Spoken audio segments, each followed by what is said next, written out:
Segera download Quran Tadabbur, dia meraih tafsir kebaikan. dalam genggaman Contoh, Anda. bulan Ramadan adalah bulan Al-Quran.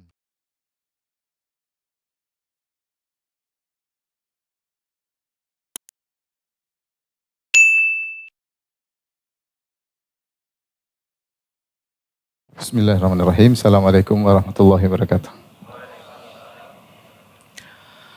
Alhamdulillahi ala ihsani wa syukru lahu ala taufiqihi wa amtinani. Asyhadu an la ilaha illallah wahdahu la syarika lahu ta'ziman li sya'nih wa asyhadu anna Muhammadan abduhu wa rasuluhu da'ila ridwanih. Allahumma salli alaihi wa ala alihi wa ashabihi wa ikhwanih. Hadirin dan hadirat jamaah Masjid Tarbiyah yang dirahmati oleh Allah Subhanahu wa taala. Pada kesempatan kali ini kita akan membahas bab-bab yang termaktub dalam kitab Riyadhus Shalihin. Saya tidak mulai dari bab pertama karena bab pertama sudah saya bahas di kajian yang lain. Jadi saya langsung pada ke bab 28 ya. Biar cepat habis ya. Bab ke-28 bab sitru atau sitri auratil muslimin wa nahyi an aisya'atiha li ghairi darurah. Bab menutupi aurat kaum muslimin dan larangan untuk menyebarkannya kecuali kalau ada darurat. Jadi bab tentang hendaknya menutup aurat kaum muslimin yang lain dan larangan untuk menyebarkannya kecuali karena darurat. Yang dimaksud dengan aurat kaum muslimin yaitu baik aurat yang zahir maupun yang batin. Aurat yang zahir maksudnya seperti yang kita pahami yaitu aurat yang tidak boleh terlihat dalam salat ya. Terkait dengan kemaluan atau yang di sekitarnya, ini tidak boleh disebarkan ya, dan tidak boleh dilihat. Kalau tertampak maka harus ditutup. Yang kedua, aurat yang dimaksud adalah aurat yang batin, maksudnya terkait dengan aib seseorang ya, terkait dengan akhlaknya, terkait dengan kepribadiannya, terkait dengan keluarganya yang seorang tidak ingin diketahui oleh orang lain ya. Itu namanya aurat. Maka seorang muslim hendaknya menutup aurat saudaranya. Dan terlalu banyak dalil yang menunjukkan akan keutamaan menutup aurat saudara ya. Seperti dalam hadis yang masyhur kata Nabi sallallahu alaihi wasallam, "Man satara musliman satarahullahu yaumal qiyamah." Siapa yang menutup aurat seorang muslim, maka Allah akan menutup auratnya pada hari kiamat kelak. Dan ini adalah bentuk mencintai seorang kebaikan bagi saudaranya seperti kebaikan bagi dirinya sendiri. Jika seorang tidak ingin aibnya diketahui oleh orang lain, maka jangan dia bongkar aib orang lain. Jika dia ingin aibnya tertutup, maka hendaknya dia tutup aib orang lain. Ya. Dan di antara akhlak yang menyelamatkan seorang dari fitnah yang besar adalah bersikap kepada orang lain dengan sikap yang dia suka dilakukan pada dirinya. Kata Nabi sallallahu alaihi wasallam, "Man ahabba an yuzahzaha 'anil nar wa yudkhalal jannata falta'ti maniyatuhu wa yu'minu billahi wal yaumil akhir wal ya'ti ilan nasi alladhi yuhibbu an yu'ta ilaihi." Barang siapa yang ingin diselamatkan dari neraka jahanam dan dimasukkan ke dalam surga, maka hendaknya dia meninggal dalam kondisi dia beriman kepada Allah dan hari akhirat, dan hendaknya dia bersikap kepada manusia dengan sikap yang dia suka disikapi baginya. Kita enggak suka aurat kita dibicarakan orang, kita enggak suka aurat kita diumbar di muka umum, maka jangan membongkar aib orang lain, jangan membongkar aurat orang lain. Dan di antara nama-nama Allah adalah Sittir, yang maha menutup, dalam satu hadis kata Nabi sallallahu alaihi wasallam, "Innallaha hayyin sittir yuhibbul haya was sitr." Sungguhnya Allah Subhanahu wa taala maha menutup dan maha malu. Allah suka dengan sikap malu dan sikap menutupi. Fa idza iktasala ahadukum falyastatir. Jika salah seorang dari kalian mandi, maka hendaknya dia menutup diri. Sifat-sifat Allah yang bisa dilakukan oleh manusia, maka hendaknya manusia berusaha melakukannya, seperti Allah Rahman ya. Innallaha Rahim ya. Sungguhnya Allah Maha menyayang ya. Makanya irhamu man fil ard yarhamukum man fis sama. Rahmatilah penduduk bumi, maka yang di langit niscaya akan merahmati kalian. Sebagaimana Allah merahmati, maka rahmatilah sesama.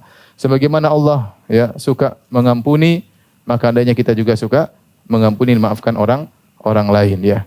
Di mana sebagaimana Allah Al-Muhsin suka berbuat baik kepada hambanya, maka seorang manusia berusaha berbuat baik kepada yang lainnya. Jadi banyak sifat-sifat Allah, akhlak-akhlak Allah yang seorang berusaha menirunya, tentu tidak akan sama dengan sifat-sifat Allah karena sifat Allah maha sempurna. Di antaranya adalah sitir. Allah Subhanahu wa taala suka menutup aib. Betapa banyak hamba-hambanya melakukan kemaksiatan, kita melakukan banyak kemaksiatan, melakukan keburukan, Allah tidak bongkar. Tidak ada yang tahu kecuali hanya Allah Subhanahu wa taala. Maka seorang muslim berusaha meniru sifat tersebut, berusaha menutup aib orang lain dan tidak membongkar aib orang lain. Taib, Al-Imam Nawawi rahimahullahu taala membawakan dalil akan hal ini. Firman Allah Subhanahu wa taala, innal ladzina yuhibbuna an tashi'al fahishah fil ladzina amanu lahum adzabun alimun fid dunya wal akhirah. Kata Allah Subhanahu wa taala, sungguhnya orang-orang yang suka kekejian tersebar di kaum mukminin, dia ingin kerusakan, kekejian tersebar di kaum mukminin, maka bagi orang-orang yang suka seperti ini, bagi mereka azab yang pedih di dunia maupun di akhirat. Maksud ayat ini sebagaimana dijelaskan oleh Syekh Utsaimin rahimahullah taala ada dua. Yang pertama, orang yang suka kemaksiatan tersebar di kaum muslimin, suka ada diskotik-diskotik terbuka, suka ada perzinahan beredar, suka dengan homoseksual beredar, suka seperti itu, suka minum khamar tersebar di mana-mana, suka ada film-film yang enggak benar tersebar di mana-mana, dia suka seperti itu. Maka orang-orang seperti ini bagi mereka azab yang pedih di dunia dan akhirat. Meskipun dia tidak melakukan, tapi dia suka, dia senang. Senang kalau ada kemaksiatan tersebar. Ini tafsiran pertama. Tafsiran kedua, dia suka aib seorang mukmin tersebar. Dia suka. Dan ayat ini terkait dengan kisah Aisyah radhiyallahu taala anha yang dituduh berzina dalam haditsatul ifk. Kisah yang masyhur sudah sering kita sampaikan ketika Aisyah terlambat pulang dari suatu safar bersama Sofwan bin Mu'attal As-Sulami radhiyallahu anhu. Kemudian orang-orang munafikin pun menuduh Aisyah berzina. Kemudian mereka pun menyebarkan berita, jadi isu, jadi buah bibir di kota Madinah bahwasanya istri Nabi SAW yaitu Aisyah radhiyallahu taala anha ummul mukminin telah berzina dengan Sofwan bin Mu'attal As-Sulami, dan mereka senang akan hal tersebut. Bahwasanya aib Aisyah tersebar, padahal Aisyah tidak melakukannya. Akhirnya sebagian kaum muslimin terprovokasi, di antaranya adalah Hasan bin Thabit, penyair Rasulullah sallallahu alaihi wasallam ya, yang suka menyampaikan syair-syair membela Nabi sallallahu alaihi wasallam, membela Islam. Kemudian di antaranya adalah Hamnah bintu Jahsyin ya, yang juga ikut menyebarkan, dan salah satunya adalah kerabat Abu Bakar radhiyallahu taala anhu. Intinya saking begitu beredar berita ini sampai sebagian kaum muslimin terprovokasi. Sehingga akhirnya ketika Allah menurunkan pembelaan kepada Aisyah, akhirnya 3 sahabat ini ya kemudian dicambuk oleh Nabi sallallahu alaihi wasallam karena ikut menyebarkan berita Aisyah telah berzina tanpa mendatangkan bukti. Ini 2 tafsiran terhadap ayat ini. Innal ladzina yuhibbuna an tashi'al fahishatu fil ladzina amanu lahum adzabun alimun fid dunya wal akhirah. Orang-orang yang suka tersebar kekejian di antara kaum mukminin. Jadi tafsiran pertama, senang maksiat tersebar. Ya, perzinahan, kemudian narkoba tersebar, senang kalau ada kerusakan di kaum muslimin. Dia suka ngelihat seperti itu, joget-joget sana sini, telanjang-telanjang sana sini, dia suka. Meskipun dia tidak melakukan, tapi dia senang. Kesenangan dia ini sudah cukup membuat dia diazab di dunia maupun di akhirat. Yang kedua, dia suka aib seseorang, pribadi seorang terbongkar. Padahal dia tahu dia seorang muslim. Dia senang kalau aib ini terbongkar, semakin terbongkar, padahal orang tersebut adalah orang yang baik ya. Jadi ini ayat ini menjelaskan asalnya aib saudara kita hendaknya ditutup, dan ini hukum asal. Allah melarang seorang tajassus mencari-cari aib orang lain, tidak boleh. Nabi SAW juga melarang hal tersebut. Kata Allah, wala tajassasu, jangan kalian bertajassus. Kata Nabi SAW, wala tajassasu wala tahassasu, jangan cari-cari keburukan saudara kemudian disebarkan. Tajassus itu mencari dengan mendengar, dengan melihat sana, melihat sini, mengecek. Tahassus dengan mendengar berita. Bagaimana si fulan, dicari-cari kabar untuk dicari aibnya, kemudian disebarkan. Justru kalau seorang sudah melihat aurat, aib saudaranya di hadapan mata dia, maka dia sembunyikan. Maka dia sembunyikan. Karena sama orang mukmin, sama seorang muslim, ya, ingin kebaikan pada saudaranya, kebaikan yang disukai untuk dirinya. Baik, hadis pertama yang dibawakan ada 5 hadis kalau tidak salah, atau 6 hadis dalam bab ini. Hadis pertama, An Abi Hurairah radhiyallahu taala anhu, dari sahabat Abu Hurairah radhiyallahu anhu, an Nabi sallallahu alaihi wasallam, dari Nabi sallallahu alaihi wasallam, beliau bersabda, la yasturu abdan fid dunya illa satarahu Allahu yaumal qiyamah, ya. Tidaklah seorang hamba menutup aib hamba yang lain di dunia kecuali Allah akan menutup aibnya pada hari kiamat kelak, ya. Hari kiamat kelak. Barang siapa, dan ini adalah ganjaran yang luar biasa. Al-jaza' binjisil amal, balasan sesuai dengan perbuatan. Siapa yang menutup aib saudaranya, Allah akan tutup aibnya di akhirat, ya. Kalau di akhirat aibnya ditutup, apalagi di dunia.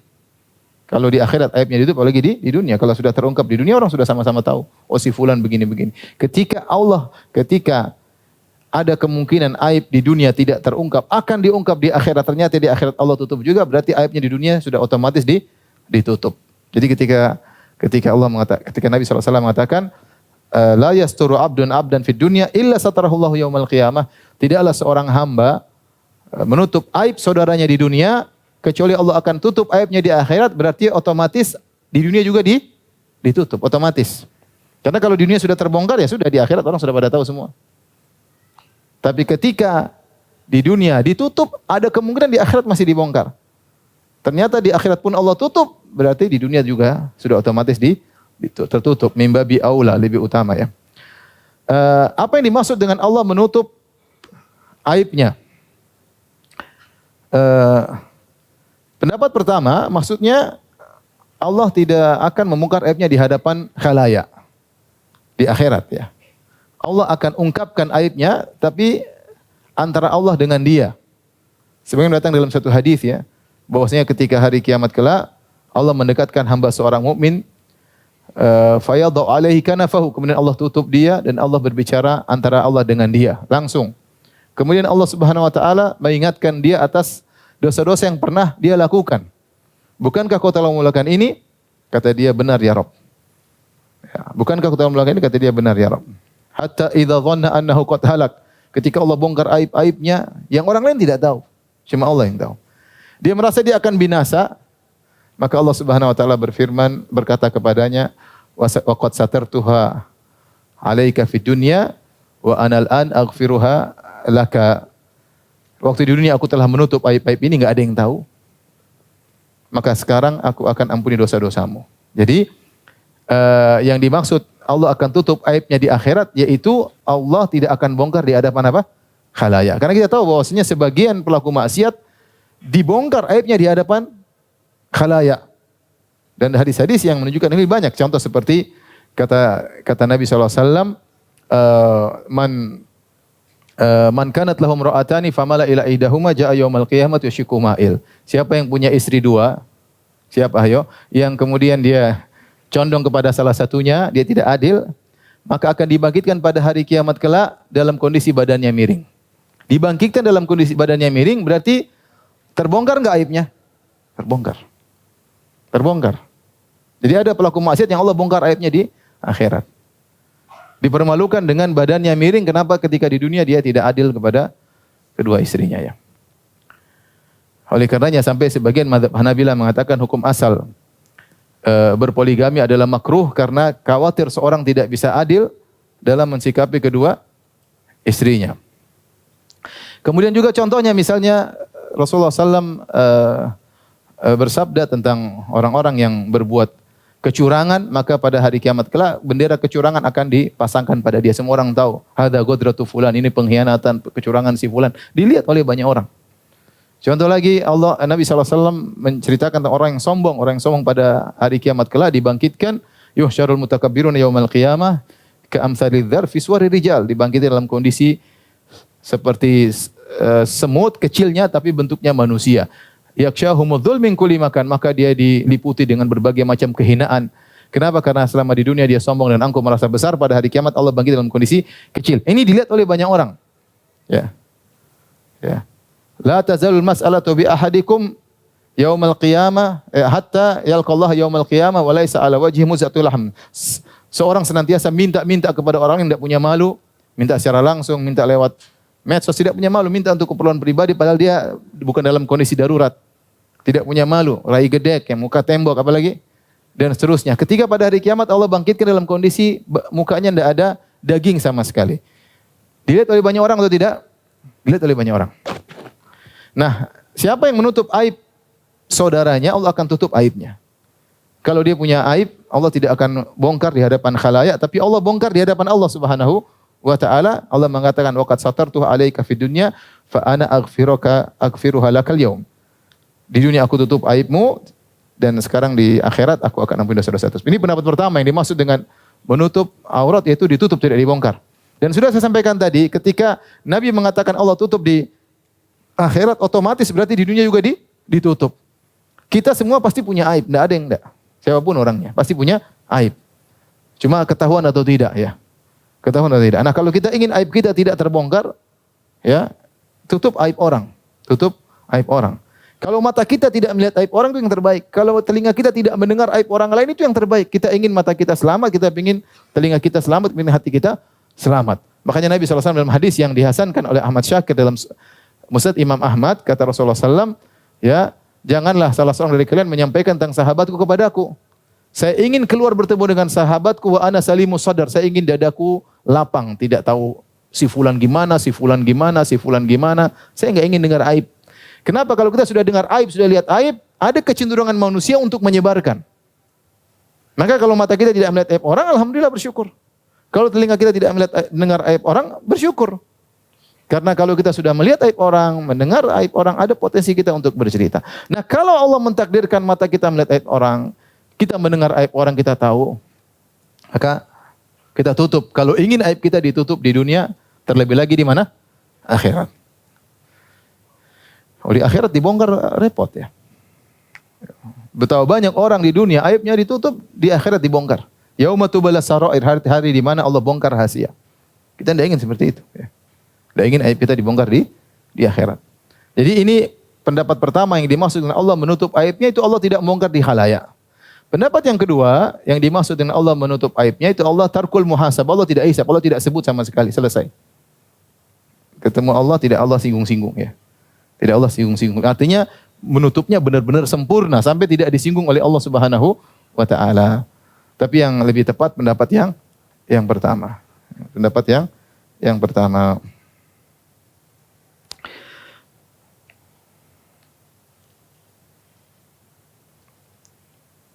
Baik, kita lanjutkan hadis yang berikutnya. Wa anhu dari Abu Hurairah radhiyallahu anhu, hadis diriwayatkan Abu Hurairah lagi radhiyallahu anhu, qala sami'tu Rasulullah sallallahu alaihi wasallam yaqul, aku mendengar Rasulullah sallallahu alaihi wasallam bersabda, kullu ummatin mu'afan illal mujahirin. Seluruh umatku mu'afan. Mu'afan artinya mendapatkan al-afiyah. Al-afiyah maksudnya keselamatan. Sebagian orang menerjemahkan hadis ini setiap umatku dimaafkan. Ini terjemahan yang kurang pas karena maksudnya mu'afan bukan ma'fuun anhu. Kullu ummati mu'afan. Setiap umatku selamat. Selamat illal mujahirin, kecuali orang-orang yang menampakkan maksiat yang dia lakukan. Maksudnya apa? Dia maksiat depan umum, dia shooting dirinya, dia minum khamar, dia shooting dirinya, dia berzina, dia shooting dirinya. Dia main perempuan dengan bangga, dia pamerkan kemaksiatannya, ya. Dan macam-macam, ya.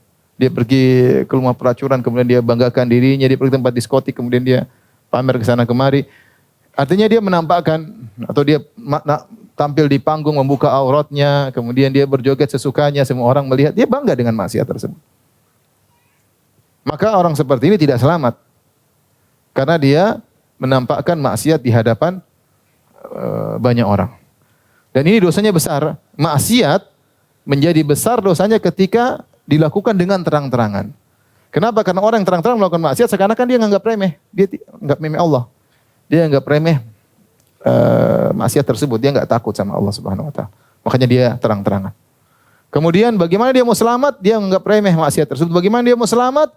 Ketika dia melakukan maksiat terang-terangan, dampaknya buruk. Orang ikut-ikutan. Akhirnya bikin dosa jariah. Bagaimana dia mau selamat di akhirat sementara dia menampakkan maksiat diikuti oleh banyak orang? Atau orang akan menggampangkan maksiat kalau sering terlihat. Orang gampangkan, biasa. Semua orang juga begitu. Semua orang juga begitu. Kalau buka aurat di mana? Semua orang juga buka aurat. Semua orang. Sehingga muncullah dia terang-terangan maksiat satu lagi, terang-terangan maksiat satu lagi. Sebagian dilakukan oleh sebagian artis-artis ya. Yang pamer dengan pacarannya, pamer dengan zinanya, pamer dengan auratnya. Yang kemudian diikuti oleh banyak orang, dianggap sepele, dianggap biasa. Ya. Bagaimana mereka mau selamat? Bagaimana mereka mau selamat sementara mereka terang-terangan melakukan maksiat tanpa ada rasa malu. Ya. Kemudian Rasulullah SAW menjelaskan di antara bentuk mujaharah menampakkan terang-terangan bukan cuma yang tadi. Di antara bentuk terang-terangan kata Nabi SAW, wa inna minal mujaharah, di antara bentuk terang-terangan an ya'mala rajulu bil laili amalan. Seorang di malam hari melakukan suatu perbuatan maksiat.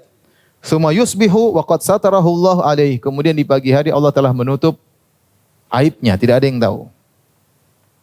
Tidak ada yang tahu, dia sendirian bermaksiat di kamarnya atau ketika sedang bersafar di hotel, apa yang dia lakukan tidak ada yang tahu. Ya, keluarganya tidak tahu, istrinya tidak tahu, anak-anaknya tidak tahu. Ya, CCTV juga dimatiin. Ya, tidak ada yang tahu. Cuma Allah yang tahu. Allah telah menutup aibnya. Kemudian ketika pagi hari atau keesokannya atau kapan waktunya di lain hari, fayaqulu, kemudian dia berkata, ya fulan, wahai fulan. Dia cerita, amiltul bari hatta kada wa kada. Semalam saya melakukan demikian-demikian. Cerita, teman saya berzina di fulan, saya nonton ini, saya joget, saya minum khamar, saya narkoba, macam-macam. Dia cerita, ya fulan, saya tadi semalam melakukan demikian-demikian. Wa qad bata yastaruhu rabbuhu, padahal Allah telah menutup aibnya. Wa yusbihu, di pagi hari yakshifu sitrallahi anhu. Kemudian di pagi hari dia merobek sitar yang Allah berikan kepada dia. Dia robek sitar tersebut sehingga dia singkap sehingga orang melihat seluruh aibnya. Ini ternyata mujaharah itu terang-terangan yang sering kita pahami, orang bermaksiat terang-terangan. Seperti tadi saya cerita, dia di panggung, dia videoin, dia share sendiri, dia maksiat, dia jalan sama pelacur-pelacur misalnya, dia bangga duduk sama perempuan tidak berbusana muslimah, dia bangga, pacaran macam ini dia bangga lah. Dia sebarin, namanya terang-terangan. Entah di panggung, entah dia sebarkan di share, entah dia sebarkan di grup, dan ini namanya terang-terangan. Ada model kedua, yang dia tidak melakukan demikian. Dia melakukan sendirian, tidak ada yang lihat. Tapi dia cerita. Ya tentu ini tidak seperti awal, tapi ini termasuk dari bentuk terang-terangan. Termasuk dari bentuk terang-terangan. Ini tidak boleh. Orang seperti ini tidak selamat. Kenapa tidak selamat? Dia tidak bersyukur kepada Allah sudah tutup aibnya, dia malah apa? Malah cerita. Dia malah cerita. Maka tidak boleh seorang menceritakan maksiat yang mempermalukan dirinya, dia ceritakan di kemudian hari, saya pernah berzina, saya pernah minum khamar, saya pernah ganggu istri tetangga, saya pernah bohongin orang, saya pernah, enggak boleh ya. Itu aib terkait dengan apa? Dirimu ya. Maka tidak perlu diceritakan ya. Tidak perlu, Allah sudah tutup aibmu, maka jangan diceritakan. Oleh karenanya yang perlu kita perhatikan, sebagaimana kalau kita tutup aib orang kita dapat pahala, kita tutup aib sendiri juga dapat pahala. Tutup aib sendiri juga dapat pahala. Bahkan membongkar aib sendiri lebih bahaya daripada membongkar aib orang lain. Kenapa? Karena aib sendiri Allah sudah tutup. Allah sudah tutup. Kemudian kita robek tutupan tersebut, seakan-akan kita nggak mau ditutup oleh Allah Subhanahu wa taala. Tidak bersyukur kepada Allah Subhanahu wa taala. Oleh karenanya waspada bentuk-bentuk seperti ini ya. Sebagian orang bangga dengan maksiat yang dia lakukan ya. Saya pernah ketemu dengan seseorang. Kemudian dia bilang, Ustaz, saya dulu berzina dengan sekian puluh wanita. Ini foto-fotonya masih ada. Jangan cerita. Ini fotonya dia simpan semua. Saya bilang enggak boleh, dosa. Buang itu semua enggak boleh. Oh enggak boleh, Ustaz, iya enggak boleh. Jadi dia bangga, dia pernah berzina dengan perempuan-perempuan cantik. dia sudah tua gitu umurnya, sudah hampir 70-an. Dia bangga zinanya di masa muda. Sekarang udah nggak laku maksudnya. Dulu saya bilang nggak boleh tutup aib. Oh, nggak boleh, dia nggak boleh, haram. Dosa nggak boleh, nggak diampuni. Tidak selamat, kalau tidak selamat berarti tidak diampuni. Karena kata Nabi, hukum asal kaum muslimin selamat. Perhatikan kata Nabi, kullu ummati mu'afan. Seluruh umatku tanpa terkecuali, semuanya selamat. Di antara bentuk keselamatan dimaafkan oleh Allah Subhanahu wa taala, selamat dari azab. Illal mujahidin, kecuali yang menampakkan terang-terang melakukan maksiat. Di antara bentuk menampakkan adalah menceritakan aib masa lalunya, apalagi dalam bentuk membangga-banggakannya. Apalagi dalam bentuk membangga-banggakannya. Tidak usah. Bahkan seorang ketika bertanya kepada ustaz, kalau bisa dia sembunyikan aibnya. Ya, kalau bisa, ya. Kecuali darurat dia harus cerita. Tidak usah dia ceritakan. Dia bilang, "Ustaz, bagaimana hukum seorang yang berzina?" Oh, kalau dia bertobat bagaimana Ustaz? Saya pernah ditanya waktu di Madinah. Ustaz, bagaimana hukum seorang berzina? Kemudian dia bertobat. Saya bilang diampuni. Terus Ustaz kalau dia ulang lagi? Ya diampuni. Terus kalau dia kesini lagi, kayak dia ini.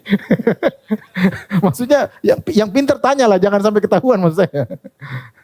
Ustaz, ada orang, saya kenal orang itu kan enggak apa-apa. Kenal diri sendiri, kenal atau tidak? Kenal. Ada orang saya kenal dia begini Ustaz. Jadi tidak usah bongkar aib meskipun depan Ustaz. Ya. Sebagian pernah ada Ustaz cerita sama saya, ada seorang ngaku bermaksiat, dia bilang Ustaz saya mau ngaku. Kata Ustaznya jangan cerita. Ustaz saya enggak tentram kalau saya enggak cerita. Saya takut tidak diampuni oleh Allah. Enggak usah cerita, Allah ampuni engkau. Enggak, saya mau cerita Ustaz. Kalau enggak saya enggak tentram. Ya udah cerita katanya. Akhirnya karena Ustaz ini ingin dia tentram. Ustaznya langsung cerita sama saya. Akhirnya dia bilang, Ustaz, saya berzina. Apakah Allah maafkan saya? Insya Allah Allah maafkan. Ustaz, tapi saya berzina dengan seorang Ustaz. Saya mau cerita. Jangan cerita ya. Hendak saya mau cerita, saya enggak tentram. Yuk, saya berzina sama istrinya fulan temannya. Kata Ustaz, Allah maafkan tapi saya tidak. Katanya.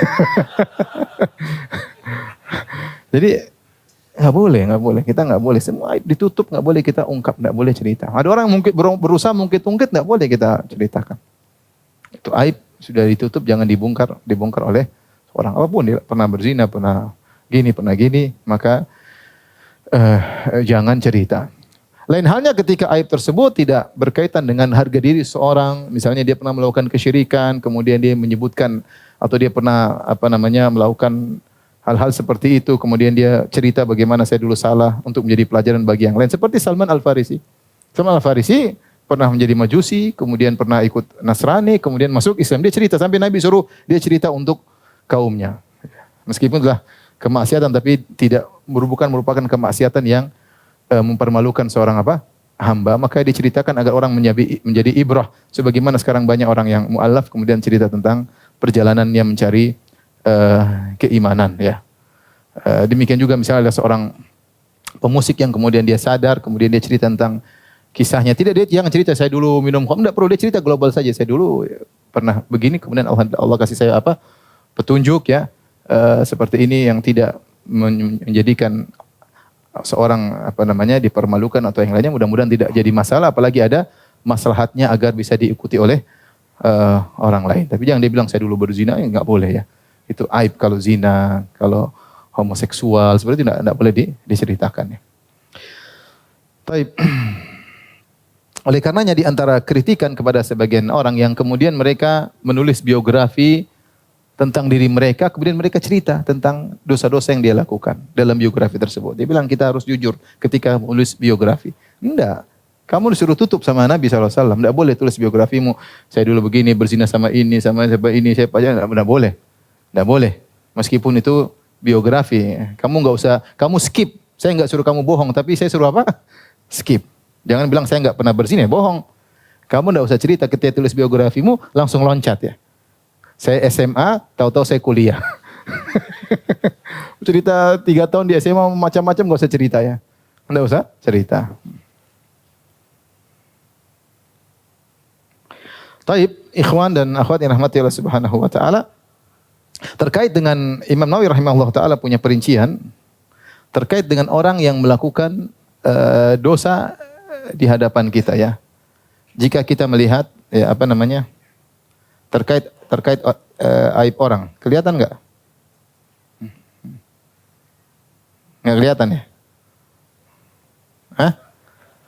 Di situ nggak, sini nggak lihat ya? Qadarullah ya. Hah? Terkait aib orang. Saya sambil ngomong.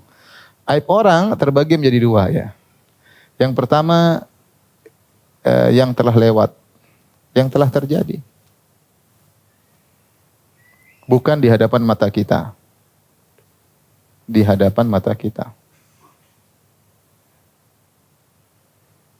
Yang kedua, aib yang terjadi di hadapan kita, dia maksiat di hadapan mata kita ya. Aib atau maksiat di hadapan mata kita.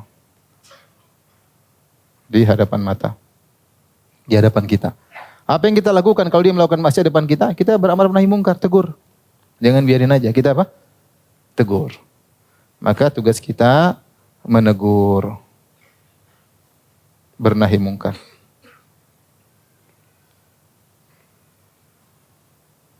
Dengan cara yang lembut tentunya. Tanpa harus kita ceritakan ke orang lain. Kita tegur langsung sebagai teman. Teman yang baik, kalau ada saudaranya terjerumus, dia tegur. Jika kita mampu tentunya. Berdasarkan kaidah man ra'a minkum mungkaran falyughayyirhu biyadihi. Siapa yang lihat kemungkaran maka rubahlah dengan tangannya. Fa illam yastati', kalau tidak mampu fa bilisani. Kalau tidak mampu maka dengan ucapannya, nasihati. Wa lam yastati' fa biqalbi. Kalau tidak mampu maka dengan lisannya.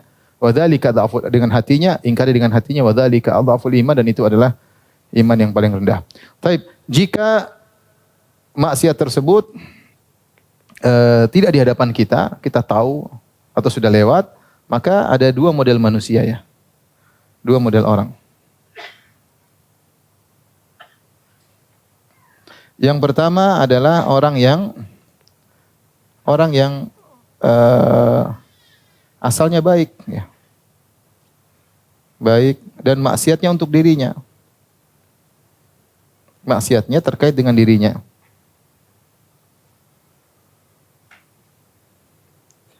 Dia misalnya minum khamar di rumah. Dia misalnya berzina, dia dalam rumah. Dia panggil cewek, dia dalam rumah. Dia tidak panggil orang, tidak panggil teman-temannya. Ya. Itu melakukan dosa besar tentunya. Atau dia nonton-nonton macam-macam di rumahnya. Kita tahu, kita dengar, ya kita nasihati. Kalau enggak, dia enggak mau dengar, ya sudah, kita enggak perlu sebar ke orang lain. Karena itu aib terkait pada dirinya. Maksiat terkait dengan dirinya. Maka ini, kalau bisa nasihati, silahkan dinasihati kalau memungkinkan, tapi aib tetap ditutup.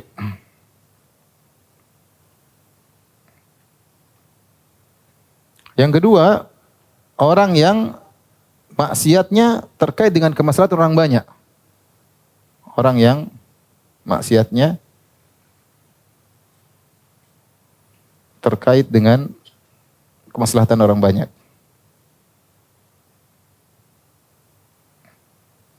Banyak orang ya. Maka yang seperti ini harus dilaporkan. Ini harus dilaporkan. Harus dilaporkan. Agar tidak banyak korban. Tidak banyak korban. Makanya An-Nawawi rahimahullah ketika menyebutkan bab, dia mengatakan bab sitru atau babu sitri auratil muslimin. Bab tentang menutup aib kaum muslimin dan larangan untuk menyabarkannya kecuali kalau apa? Darurat. Imam Nawawi contohkan seperti apa? Seperti orang yang misalnya pengurus harta anak yatim, ngumpulin duit untuk anak. Ternyata dia enggak benar, dia ngumpulin harta kaum muslimin atau dia ngurus harta anak yatim, ternyata dia zalim ya. Dia bohongin orang. Ini tidak boleh disembunyikan, harus dilaporkan ya. Seperti orang yang korupsi harus dilaporkan. Karena merugikan negara misalnya. Intinya maksiat yang dia lakukan terkait dengan kemaslahatan banyak orang. Seperti dia membuka rumah pelacuran di rumahnya, tapi dia ngajak orang sekampung untuk main ke rumahnya untuk berzina, maka harus dilaporkan. Seperti tidak boleh dibiarkan. Tidak harus dibongkar aibnya. Karena ini darurat. Seperti ada orang suka bohong, kalau dia bohongin orang bisnis, bohongin terus. Terus banyak orang semakin dia tidak bertobat dan banyak orang semakin terpedaya. Harus kasih tahu, jangan si fulan hati-hati, karena dia belum bertobat, dia masih terus merajalela. Maka diingatkan, tidak boleh. Karena kalau kita tutup aib dia, ya, dan dia tidak bertobat, maka korban semakin apa? Semakin banyak, semakin banyak. Ya. Seperti ada seorang misalnya dia terjebak dengan praktek homoseksual, kemudian dia masuk suatu pondok, kemudian dia bikin masalah di situ. Orang-orang tutup aibnya. Kemudian dia pergi ke pondok lain, bikin masalah lagi. Nggak boleh ditutup aibnya. Dia ke pondok mana, kasih tahu ini orang hati-hati. Korban nanti. Banyak orang anak yang jadi korban. Itu tutup aib dia, kita jadikan kaum muslimin sebagai korban.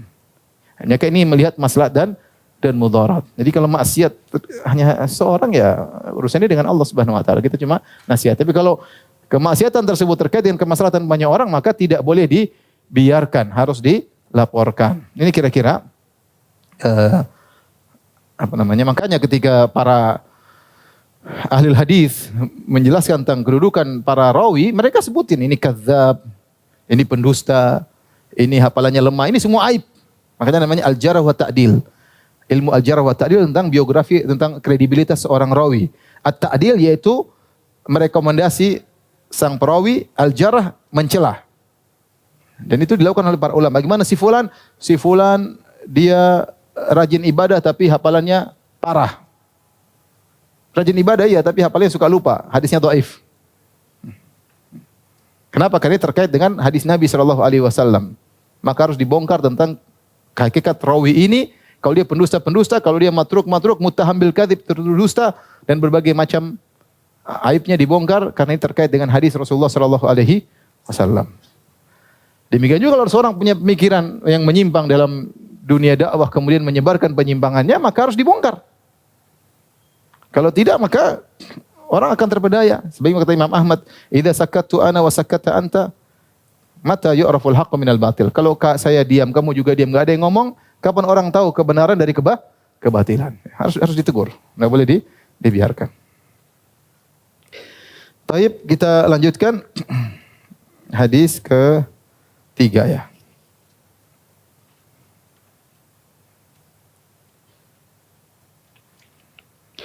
Wa anhu, dari Abu Hurairah radhiyallahu taala anhu, anin Nabi sallallahu alaihi wasallam, dari Nabi sallallahu alaihi wasallam, qala idza zanatil amatu fatabayyanat zinaha, jika seorang budak wanita berzina. Ini zaman dulu ketika ada budak ya. Ketika ada budak ya. Dan saya sering sampaikan bahwasanya Islam tidak mengadakan perbudakan, tapi Islam datang ketika perbudakan sudah berada merajalela di seluruh dunia. Baik di Eropa, baik di Afrika, baik di Persia, termasuk perbudakan yang beredar di Jazirah Arab. Maka Islam datang menghadapi suatu problem yang besar tentang perbudakan, kemudian Islam mengatur. Orang sudah terjajur jual beli, manusia sudah jual beli, kemudian peperangan kalah daripada dibunuh, diperbudak. Seperti itu dulu. Perang. Dibunuh atau diperbudak. Bunuh mati, kalau enggak mati diperbudak. Seperti itu. Akhirnya Islam mengatur, ya, antaranya aturan-aturan yang enggak boleh begini. Sampai Rasulullah SAW ketika mau meninggal dunia, Rasulullah SAW berkata, as-salat wa ma malakat aimanukum. Hendaknya perhatikan salat dan perhatikan salat, dan hendaknya perhatikan budak-budak kalian.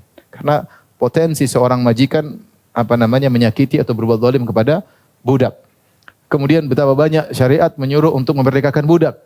Pahalanya besar, saya memerdekakan budak, maka dia memerdekakan dirinya dari neraka jahanam ya.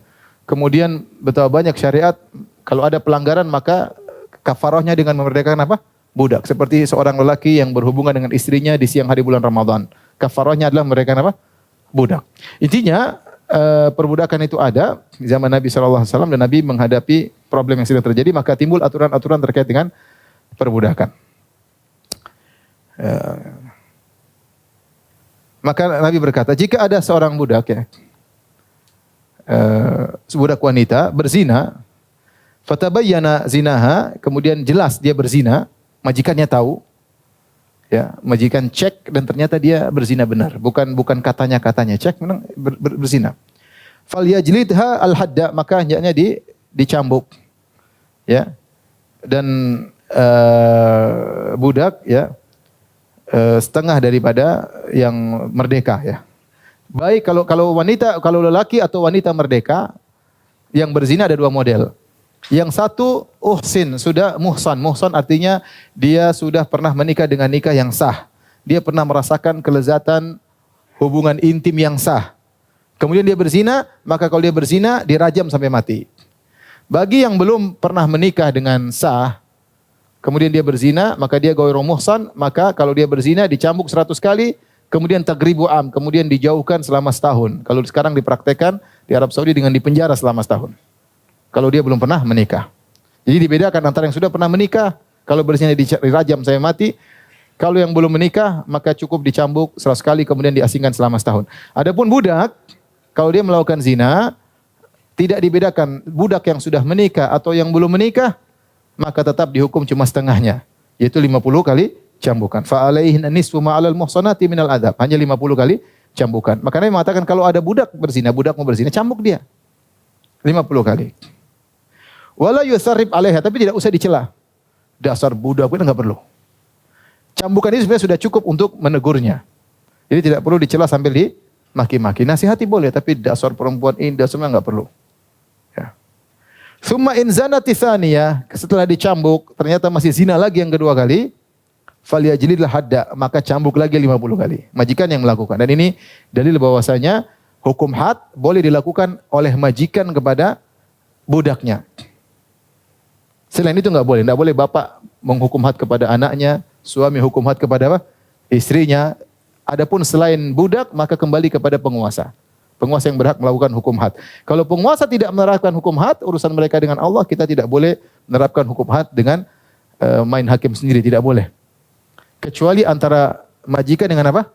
Budak. Nabi yang suruh. Kalau budaknya berzina, cambuk 50 kali. Masih berzina lagi, cambuk lagi 50 kali. In zanati tsalitsa, berzina 3 kali, maka jual. Kata Nabi, falyabi'ha walau bihablin min sya'ar. Maka juallah meskipun hanya sekedar sepenggal tali. Jual, artinya jual murah sudah. Apa yang mau diharapkan dari budak seperti ini? Sudah dicambuk 2 kali, dia masih berzina lagi. Ya, jual saja, tidak perlu dipertahankan ya. Tapi Nabi mengatakan tidak perlu dicela, tidak perlu dicela ya. Tapi jual saja, siapa tahu dijelaskan kepada pembeli yang baru, siapa tahu dia sadar di pembeli majikan yang baru ya. Mungkin majikan baru lebih tegas kepada dia, tapi kamu tidak usah pertahankan seperti ini ya, karena bagaimana berharap budak yang selalu di rumah kita kemudian ternyata dia akhlaknya seperti itu. Taib. Kemudian hadis berikutnya, hadis yang terakhir terkait dengan bab ini. Wa anhu dari Abu Hurairah radhiyallahu anhu. Ini 5 hadis semuanya dari Abu Hurairah radhiyallahu taala anhu atau 4 hadis ya. Wa anhu qala, dari Abu Hurairah dia berkata, utiyan Nabi sallallahu alaihi wasallam bi rajulin qad syariba khamran. Didatangkan kepada Nabi seorang laki yang sudah minum khamar. Minum khamar ada hukum hadnya. Rasulullah SAW tidak menyebutkan siapa laki tersebut dan Abu Hurairah yang meriwayatkan hadis juga tidak menyebutkan nama lelaki tersebut. Tentu orang ini dikenal oleh Abu Hurairah. Tapi tidak perlulah menyebutkan namanya karena yang penting sudah selesai. Intinya dia dihukum oleh Nabi sallallahu alaihi wasallam. Qala, ketika dihadirkan kata Nabi, idrubuhu, pukul dia. Hukum hadnya dengan apa? Dipukul. Kata Abu Hurairah radhiyallahu anhu, fa minna dharibu biyadi, ada yang pukul dia dengan tangannya. Wa dharibu bina'li, ada yang pukul pakai sendalnya. Wa dharibu bithabi, ada yang pukul pakai bajunya dibuka diantemin ya. Tentunya bukan pukul sampai enggak ya. Artinya pukul di daerah tertentu, bukan di wajahnya, enggak ya. Kemudian falaman sarafa, tatkala selesai hukum hadnya, kemudian dia pergi, ada qala ba'dul qaum, ada sebagian sahabat mencela orang tersebut dengan berkata, akhzakallah, semoga Allah menghinakan engkau. Wahai fulan ya, minum khamar sampai dicambuk, sampai dipukulin rame-rame, semoga Allah menghinakan engkau. Ini dalil bahwasanya orang yang minum khamar hukum hadnya adalah dicambuk. Dan ada perubahan di zaman Umar, zaman Abu Bakar, zaman Umar ya radhiyallahu taala anhu ya, mereka melakukan hukum had. Kalau tidak salah yang paling banyak 80 kali bagi orang yang minum khamar, ketahuan dicambuk 80 kali. Ketika sebagian orang mencela mengatakan akhzakallah, semoga Allah menghinakan engkau, Nabi menegur orang yang mencela tersebut. Kata Nabi SAW, la taqulu hakadha. Jangan kau ucapkan perkataan tersebut kepada orang ini. La tu'inu alaihi syaitan. Jangan kau bantu syaitan untuk mencelakakan orang ini. Hadis riwayat Al-Bukhari. Al-Bukhari ya. Jadi ini orang didatangkan kemudian dihukum, selesai. Dia sudah dapat hukuman, tidak perlu kau caci maki lagi, tidak perlu. Kenapa setan menjerumuskan dalam kemaksiatan? Agar dia terhina. agar dia terhina. Nah, kita menegakkan hukum had supaya dia sadar. Malah kau doakan semoga Allah hinakan dia. Nah, berarti kau bantu setan. Ini penjelasan Ibnu Hajar. Ibnu Hajar menjelaskan, setan kenapa godain dia sehingga dia akhirnya terkuasai oleh syahwatnya, dia tidak bisa melawan syahwatnya. Kemudian dia minum khamar karena kebiasaan minum khamar. Ketika dia minum khamar, setan ingin hinakan dia, maka dia didatangkan untuk dihukum supaya bersih dari kehinaan. Ini malah kamu doakan, semoga Allah menghinakan kamu lah. Berarti kamu bantu setan untuk mewujudkan cita-cita setan. Mewujudkan cita-cita setan. Maka janganlah demikian kata Nabi SAW. Ini fikih yang bisa kita ambil tentang bagaimana bermuamalah dengan orang-orang yang bertobat. Kalau dia bertobat, udah hijrah, meninggal, jangan kita ungkit-ungkit terus. Kamu dasar, tidak perlu, nggak boleh. Ya, dia udah bertobat. Kecuali dia melakukan kesalahan, kita tegur. Ya, kecuali melakukan kesalahan kita tegur. Tidak, jangan kemudian kita ungkit-ungkit masa lalunya sehingga dia bisa jadi kembali kepada masa lalunya atau dia jengkel, dia merasa tobatnya tidak bermanfaat, masyarakat mensikapnya dengan sikap yang buruk, ya. Maka kita harus tidak seperti itu, ya. Bagaimana Nabi menegur orang ini yang kemudian mendoakan keburukan bagi orang yang minum khamar tersebut. Saya baca suatu riwayat, ya. Diriwayatkan disebutkan oleh Ibnu Katsir rahimahullah dalam tafsir surat Ghafir. Nanti seorang bisa kembali ke tafsir surat Ghafir. Dari Yazid bin Al-Asam, qala kana rajulun min ahli Syam.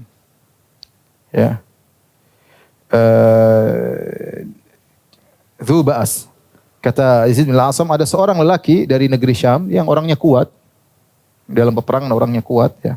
Wa kana yafidu ila Umar bin Khattab, dan dia datang menemui Umar bin Khattab radhiyallahu taala anhu. Datang menemui Umar. Sering datang ketemu Umar, kunjungan kepada Umar. Fa faqadahu Umar. Suatu hari dia tidak datang kepada Umar bin Khattab radhiyallahu anhu di masa pemerintahan Umar. Maka Umar bertanya, kok orang ini tidak datang? Mungkin dia diperlukan dalam peperangan karena orangnya kuat. Kata Umar, ma fa'ala fulan bin fulan. Bagaimana, apa yang terjadi dengan si fulan? Bagaimana kabar-kabarnya? Faqala ya Amirul Mukminin tataba'a fi hadha asy-syarab. Fi hadha asy-syarab. Wahai Amirul Mukminin, si fulan yang kau cari tersebut minum khamar melulu. Umar tanya, maka dikabarkan dia minum khamar melulu. Minum khamar di negeri Syam, minum khamar. Qala fada'a Umar katibahu, maka Umar pun memanggil sekretarisnya untuk mencatat. Faqala uktub, tulis, kata Umar. Umar mengirim surat radhiyallahu anhu kepada orang tersebut. Uktub min Umar bin Khattab ila fulan bin fulan. Tulis dari Umar bin Khattab untuk fulan bin fulan. Temannya Umar yang sering datang menemui Umar. Salamun alaik. Maka isi suratnya adalah Assalamualaikum.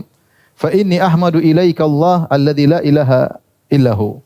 Sungguhnya aku muji Allah, ya yang tidak ada sembahan yang berhak disembah kecuali Allah. Kemudian Umar menyebutkan sifat Allah, Ghafirudz dzambi, yang Allah itu dalam ayat Ghafiridz dzambi wa qabilit taubi syadidil iqab. Allah itu Maha mengampuni dosa. Qabilit taubi, Allah itu Maha menerima taubat. Syadidil iqab, akan tapi Allah itu adabnya pedih. Dzitaul, yang memberikan kenikmatan. La ilaha illa huwa ilaihil masir. Tidak ada sembahan yang berhak disembah kecuali Allah, dan kepada Allah tempat kembali. Ya. Ayat dalam surat Ghafir. Ghafiridz dzambi wa qabilit taubi syadidil iqabi dzitaul la ilaha illa huwa ilaihil masir. Kemudian setelah Umar, suratnya singkat aja. Dari Umar bin Khattab kepada si fulan, sungguhnya saya muji Allah di hadapan Allah, itu sifatnya Ghafiridz dzambi, mengampuni dosa-dosa, qabilit taubi, menerima tobat orang yang bertobat, tapi ingat syadidil iqab, hukumannya sangat keras. Dzitaul, Maha pemberi kenikmatan yang kau rasakan begitu banyak, ya. La ilaha illa huwa, ingatlah tidak ada yang berhak yang disembah kecuali Allah, ilaihil masir, kau akan kembali kepadanya. Selesai. Kemudian kata Umar setelah menulis tersebut, surat tersebut, kata Umar, Udu'ullaha li akhikum an yuqbila biqalbihi wa an yatuballahu alaihi. Doalah, kalian berdoa pada Allah agar dia kembali kepada Allah dengan hatinya dan agar Allah menerima tobatnya. Setelah usaha dengan tulisan, nasihat, disertai dengan apa? Doa. Falamma balagha rajul kitabu Umar, tatkala surat Umar sampai kepada sang lelaki, ja'ala yaqra'uhu wa yuraddiduhu, maka dia baca, dia ulang. Suratnya pendek. Dari Umar kepada antum, ya, isinya ayat Al-Qur'an selesai. Faja'ala yaqra'uhu yuraddidu, dia baca, dia ulang-ulang. Wa yaqul, dia baca, Ghafiridz dzambi wa qabilit taubi syadidil iqab. Ya. Allah Maha penerima pengampun dosa, Allah Maha menerima taubat.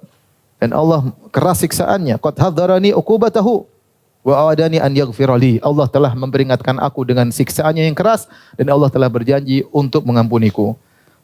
Falam yazal yuraddiduha, dia baca terus.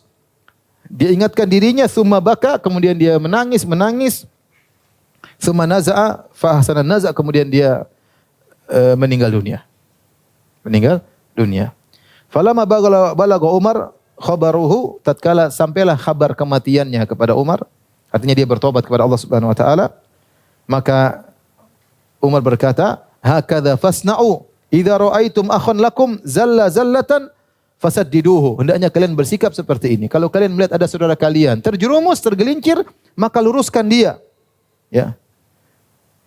Kemudian berdoalah kepada Allah agar Allah menerima, agar dia bertobat dan Allah menerima tobatnya. Wala takunu a'wanan lisyaitani alaihi. Kalian jangan menjadi penolong-penolong setan untuk semakin menjerumuskannya. Artinya kita harus bijak ketika menghadapi ada teman kita bermaksiat. Bagaimana sikapnya? Kita maki-maki dia tambah parah. Kita boikot dia tambah ketemu teman-teman yang lebih parah, kita harus bijaksana. Jangan sampai setan ingin menjerumuskan, setan ingin mengajak dia masuk dalam neraka jahanam sebagai teman setan. Nah, jangan sampai kita menjadi penolong setan. Ini fikih yang indah dari Umar bin Khattab radhiyallahu taala anhu. Inilah ikhwan dan akhwat yang rahmatillah subhanahu wa taala, bab ke-28 insyaallah kita lanjutkan Selasa depan, bab ke-29 tentang bab qada'i hawajail muslimin. Tentang bab keutamaan memenuhi kebutuhan-kebutuhan kaum muslimin. Intinya seorang melatih diri untuk tidak mengetahui aib orang lain sebisa mungkin. Kalau orang bicara kita jangan dengar, jangan cari-cari tahu, jangan cari-cari tahu dengan melihat, jangan cari tahu dengan mendengar, jangan browsing-browsing, tidak perlu ya. Tidak perlu. Kalau ketahuan maka berusaha tutup aib saudara kita ya. Tapi demikian saja kajian kita, insyaallah kita lanjutkan Selasa depan. Wabillahi taufiq wal hidayah. Assalamualaikum warahmatullahi wabarakatuh.